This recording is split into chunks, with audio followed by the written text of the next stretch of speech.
Welcome to Homestead, Miami, Florida for the Bass Pro Shops Cup Series Season 7, Race 19. 2 races before the chase. And it's really getting down to the nitty-gritty right now. And these guys are looking for every point possible because of how tight the standings are. Jack Richards is the point leader. 10th place in points is Mitch Speed. They are only 68 points separated. And the front 3 have closed into just 13 points between Jack Richards and Aaron Williams. So it has really gotten a lot tighter since last race when Jack had his struggles at Troy Rivieras. So, yeah, we're getting ready to go racing at Homestead for 41 laps. Usually on these mile-and-a-half racetracks we have 27. But I'm bumping it up to a few more laps, or I'm bumping it up to 41 for the most part from here on out in the Bass Pro Shops Cup Series. So on the pole is the 83. 2 races ago, Julie Stewart won at Atlanta. She's going to try to win another race at a mile-and-a-half under the lights. And alongside is Aaron Williams, 3rd in points. 4th is Kurt Kozlowski, right now 13th in the standings. 4th is Jordan Polito, fresh off of his 2nd top 10 of the year. And running out your top 5 is Trent Dunham, fresh off of a 28th place finish at Troy Rivieras. So we're ready to go racing for 41 laps. I hope you are, because we're getting the command either way. I don't know when the command's gonna be given. Oh, we're not gonna get it, doesn't look like. Yeah. Field's rolling. I went live to see if we could get the command, but it just kind of skipped the first part of the cars rolling. So sorry about that. You already saw the first few cars, so that doesn't really matter. So we're gonna go through turns 3 and 4. Julie Stewart, Aaron Williams, and Kurt Kozlowski, the front 3, are gonna lead us to the green flag. 41 laps. At Homestead, green flag is out. We are underway. Aaron Williams jumped the start of it.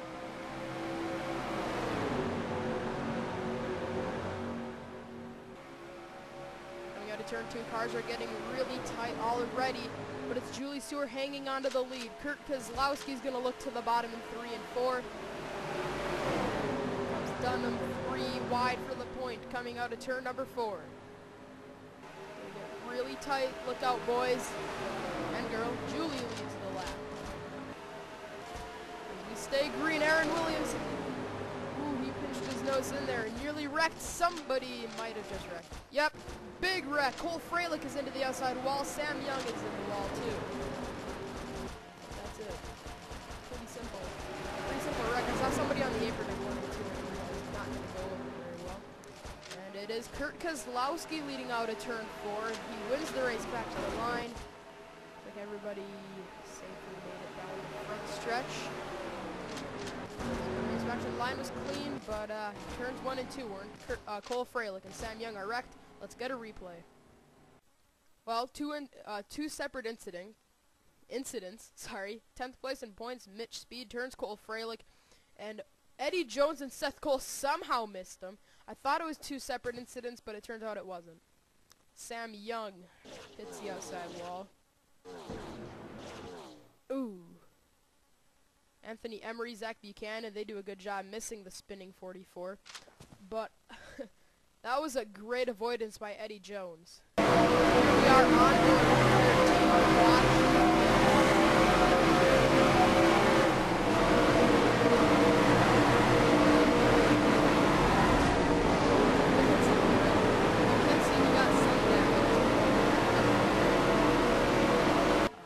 Pretty simple wreck there by Eddie. Very slight damage. So pace car's out. Let's get you back to the restart. Restart on lap 7 of 41. Kurt Kozlowski is out front.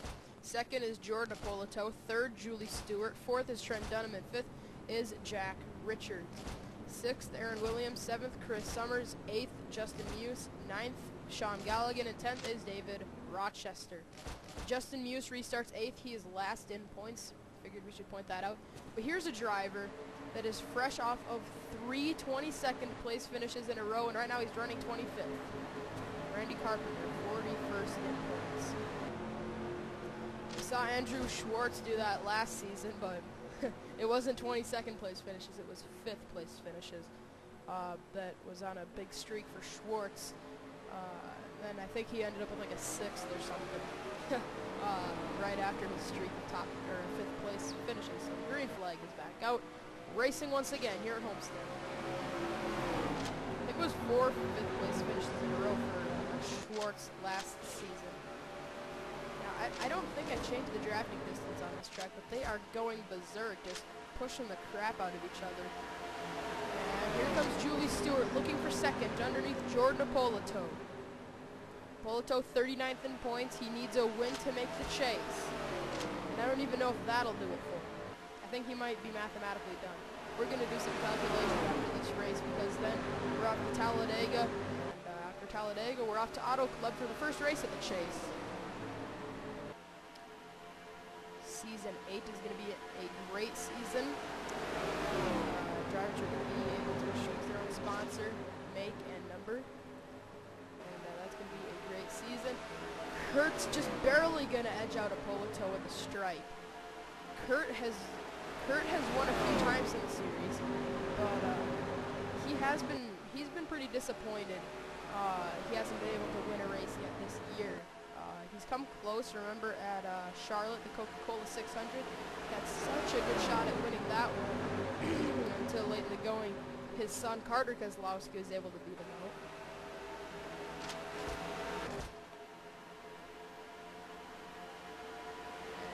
And right now it is Kurt out front.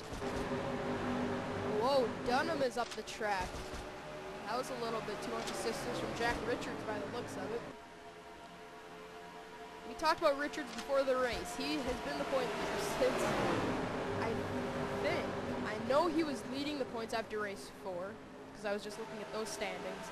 I don't know if he was leading after race 3, but he has been leading since race 4 at least. That is the longest streak of somebody leading the points. How many races? I don't know what it was previous, but I know nobody has led that long. And Richards has just done it in dominating fashion. We've only had one caution so far, 11 laps in, so it doesn't look like it's going to be a complete wreck fest or a complete bore fest. So that's good. Oh, Stephen Dillon nearly got wrecked further back. Oh, I just saw Sean Gallagher. I know he was one of the cars in that 4x battle. He has a very bright paint scheme. Very bright sky blue color, Farmville. Raced this car at Indianapolis and Hartlepool. Whoa, tried to cut down on Breton. Breton was there and nearly got into the 24. Now, Hurt falls back, and now Trent Dunham is leading here at Homestead. But I'll tell you what, Jack Richards, we had just been talking about him about a lap or two ago. He's had a very, very impressive season. 4 top 5s, 9 top 10s, 1 pole and 1 win. Last race, he had his second DNF of the season at Troy Riviera. Even though he was the only driver to have only 1 DNF, yeah, he's the only driver to have 2 DNFs. Pichu London has 3, Mitch Speed has 3, Zach Buchanan has 3, and nobody has 2, quite a few drivers have 3.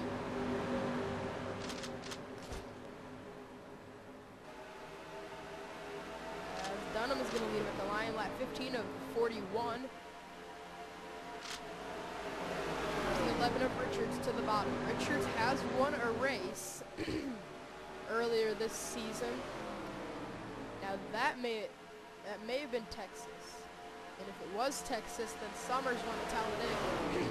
I still haven't checked that fact yet as to when Summers won and when Jackson, Charles Jackson. Jack Richards. I always get those two confused. Whoa, here comes Stewart to the bottom, trying to make it 3 wide. Not able to do it. Oh, Carpenter right now running last over the driver's left in the field. Doesn't look like he's going to get a 22nd place finish. Matthew Rodriguez, Carter Kozlowski, all these guys are deep in the field. Tyler Williams, Chris Summers, the winner at Troy Rivieres. Sean Galligan. Uh-oh, this could be dangerous. And up the track is Galligan. Aaron Williams, his teammate's going to try to get around him. Galligan nearly got a piece of the wall. Now here comes Brandon Bain on the bottom. Okay, there's a driver in this pack that we should probably talk about. Garrett Jones. Whoa! Hold up just a minute. 4 wide, nearly 5 wide. Thanks. That was tight. But, Garrett Jones, we mentioned it a few times in the last few races. He had such a strong start, and lately it's just been an absolute free fall for Garrett in the standings. He's currently 15th in points. He's been having consistent finishes. Yeah, but by the way, they're in the 20s.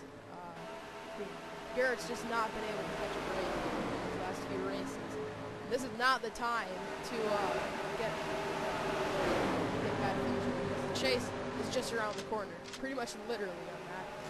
We really got, we're about halfway through this race, then we got Talladega, and then it's over. And then we will start the chase.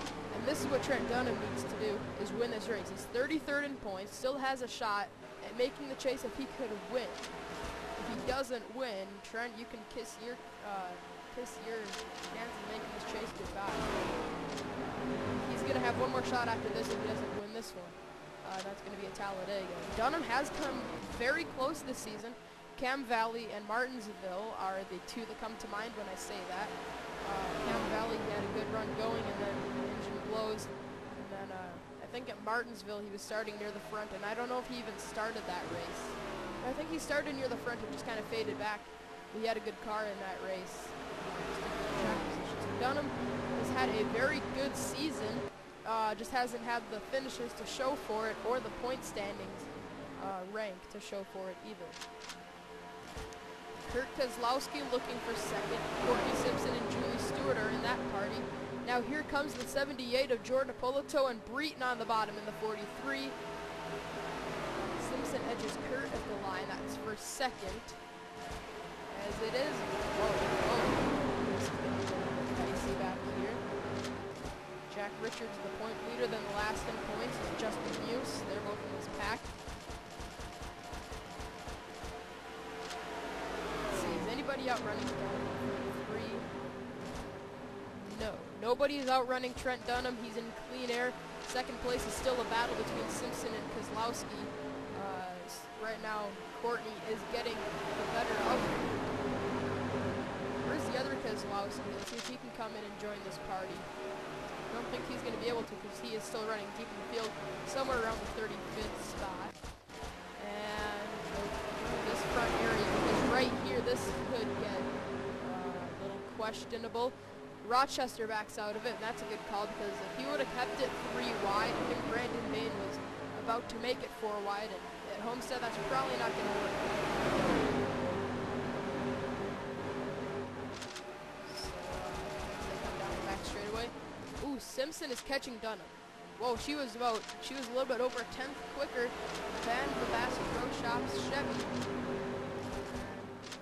It was identical lap times for Kurt and Trent. 25 and 41. If this was the old distance, this would be getting down to the wire. But you got to remember, this is a 41 lap event. And remember, back in season 4, Courtney Simpson's championship season, she won this race. Could that be a sign for Courtney if she would win this race? She's 19th in points. She's within the top 20. If she wins this race, she'd be further up in the top 20 and potentially. Wait, no, never mind. She couldn't work her way into the top 10, I don't think, mathematically. Here she comes, looking for second. Or sorry, looking for the lead, not second. Silly me. Here she comes. Whoa, Dunham with an aggressive block. But Simpson's going to dive lower. Trent goes up the track. Here comes Simpson looking for the lead out of turn 4. Dunham gets a run on the high side and is able to hold on by just a fender. Simpson still looking for the lead in turn 1. Tell you what, that outside line is where you want to be at this racetrack, and Dunham is nearly clear, but not quite just yet. Here comes Kurt Kozlowski and Pichu London trying to spoil the party. Here comes Kurt to the bottom, trying to make it 3 wide. Nudges Simpson up the track, 3 wide for the lead out of turn 4. Kurt is clear of Simpson. He was just far enough back where if he tucked in line, he wouldn't cause a problem. And now he is able to get in there. Simpson to the lead. Kurt to second. Dunham getting freight trained. Looks like Dunham's going to fall back to 4th. He's fighting back no, never mind. No, he's not going to get it. Whoa, Kurt cut up on the number 1, underestimating the speed of Trent Dunham. He had a big run coming out of turn 4. And it looks like Trent's going to be in some trouble. Here comes his good friend Seth Cole. Not going to give Trent any assistance, though. 4 wide and 3 and 4. Up the track is Trent Dunham.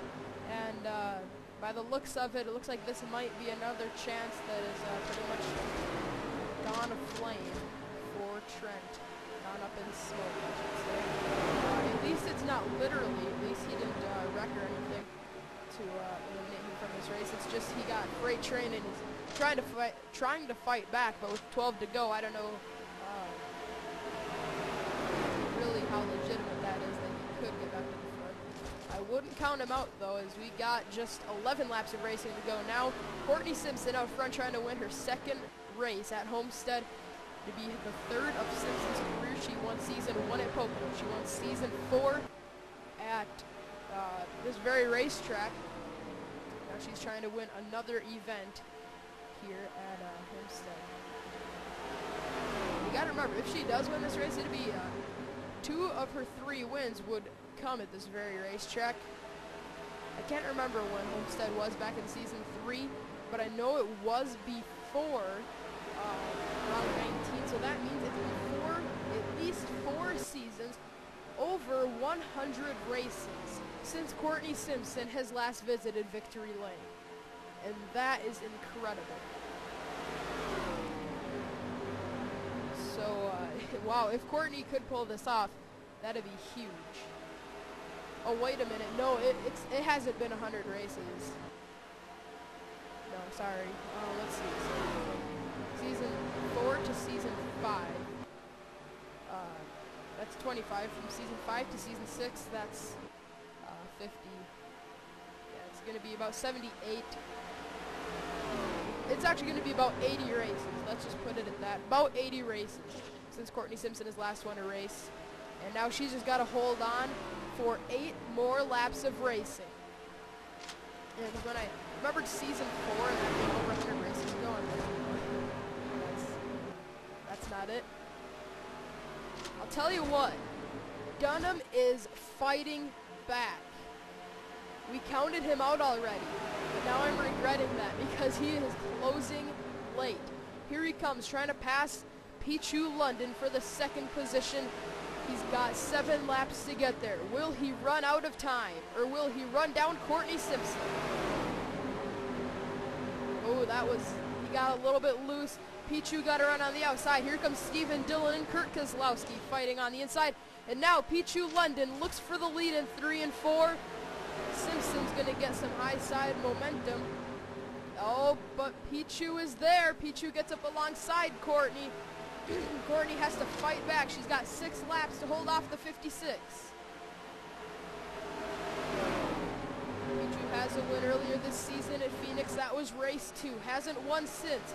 But now the rookie in the 56 goes to the point at Homestead. Simpson, I still wouldn't count out the 10. She might fall back into 2nd and then fight back with about 2 to go is my assumption. If you wait till the white flag, you know Pichu's going to get more aggressive with you than if it would be 2 to go. What Simpson has to do is put the bumper to Pichu, otherwise she is not going to be able to pull this off. Because I think Pichu is a bit quicker. Yeah, let's check the lap times. Oh yeah, Pichu's about a little bit less than 2/10 quicker, but I still wouldn't count out Simpson. She's got 4 laps to pass Pichu. She's a past champion. Anything can happen. It's a driver that has started every Bass Pro Shops Cup Series race against a driver that is making his 19th career start. It's a driver that has won at this track. It's a driver that has won a championship. And Pichu London is able to hold off Simpson for the moment. So that's impressive. Putting it that way really puts you, puts it in perspective really how impressive Pichu is driving right now. Holding off a champion, holding off a former winner at this racetrack, and holding off a driver that has never missed a race here in the Bass Pro Shops Cup Series. Whoa, Stephen Dillon just got loose trying to get around Simpson. That takes some pressure off of the number 10. Now she has just 2 laps of racing to catch the rookie Pichu London. We said it, you're going to have to make your move with 2 to go because on the white flag, Pichu's going to get a lot more aggressive with the blocking. And really with the bumper if he needs to. Simpson is pretty equal, only 9 thousandths slower that last time around. But I don't think she has the, I think she has the talent, but I don't think she has the car to get around Pichu. White flag at Homestead. I think Courtney is really wishing this was the 27-lap race right now, because here comes the 22 of Stephen Dillon looking for second, and that pretty much took out Simpson. Doesn't look like she's going to have a shot to get around Pichu. Final turns for Pichu London, looking for his 2nd career win, and he has found it. Out of turn number 4, Pichu London is going to win here at Homestead. His 2nd career win, 2nd of the season in just 19 starts. Congratulations to the 56. Here's the finishing results here at Homestead. Pichu London wins it over Courtney Simpson. Simpson was actually pretty close, less than 2/10 off of the winner. 3rd was Stephen Dillon. 4th, Trent Dunham, once again a bridesmaid. 5th, Julie Stewart. 6th, Seth Cole. 7th, Jack Richards. The point leader is going to extend that point lead. 8th, Eddie Jones. 9th, David Rochester. And 10th is Brandon Bain. 11th, Kurt Kozlowski. 12th, Kyle Smith. 13th, John Dillon. 14th, Jordan Balkin. And 15th is Jordan Napolito. A bunch of Johns and a bunch of Jordans, and then a bunch of J's. They're 13th through 16th. A few drivers that we were talking about throughout the race include Garrett Jones. He finishes 21st. That's probably going to maintain that points position. Let's see, where was Chris at the end of this event? He's fresh off of that win. I'm wondering how he did here tonight. Looks like Chris didn't have a very impressive performance. 34th for the 48. That's not good. He's 12th in points. He has 2 wins. He's a wild card, but that still is not a good position to get just before the chase. Let's see if he can sweep Talladega. That is, if he won earlier this season for race 10. I can pretty much guarantee you that he did. Yeah, I'm right. Okay, so Chris Summers won at Talladega. Jack Richards won at Texas. I know that because I remember Jack won in that Hershey's car back at Texas. So I remember that now. Randy Carpenter, fresh off of 3 22nd place finishes. That's a 38th. Looks like Drew Austin took his position. Last in points, Justin Muse finishes 24th. He's mathematically done. And I haven't done calculations. I just pretty much know that. You can't, entering this race, he was already well over 100 points out of 10th. And he was even mathematically, he was only 1 point shy of being mathematically out of 20th. So yeah, there's no way he hung in there. So Justin Muse is out. Randy Carpenter is out. Stephen Dillon's probably out. Polito's probably done. Seth Cole might have saved himself. He's 38th in points with a 6th place. That might barely keep him in it for a wild card, but that's still going to be difficult because who said the wild card is going to be somebody that's 20th in points? I'm sure it's probably going to be somebody in the top 15 that's going to make the chase. That's a wild card. So, yeah, let's see if the wild cards this season battle for the championship at Daytona. That's what we saw last year, And Pichu London must like blue walls. Remember, Phoenix has blue walls, and here at Homestead we have blue walls. Maybe that's a little bit of a sign for Pichu. He likes those. So, yeah, that is pretty much it here from Homestead. We hope you enjoyed this race. Very calm, tame race. Actually, hold the phone. That is the longest green flag stretch we've seen here in the Bass Pro Shops Cup Series. Depending on when the caution came out, I believe it was before lap 10, and that means we went probably a little bit over 30 laps of green flag racing. So it looks like that is the longest stretch of green flag racing that we've ever seen here in the Bass Pro Shops Cup Series. And Pichu London comes out on top of it. Simpson comes up just short, along with Stephen Dillon. Jordan Apolito, John Dillon, and Justin Muse are the only 3 drivers to not have a top 5. And none of those guys are going to add their name to that top 5 list tonight. Where did the 78 Apolito? Ooh, Apolito ended up finishing 15th, even though he had a strong car. Interesting. Also, the other, I think it was like the 2010 version of Homestead 2009, maybe. That track, there was no caution. So if I can get that fixed, that'll be the Homestead track for next season, because I kind of like the day race more. So, yeah, congratulations to Pichu London. We will see you at Talladega for the final race before the chase. Pichu has now become the 4th? Yeah, the 4th driver to win multiple races here in this season. Congratulations to the 56 Napa Auto Parts team. Here's the celebration screen for the rookie.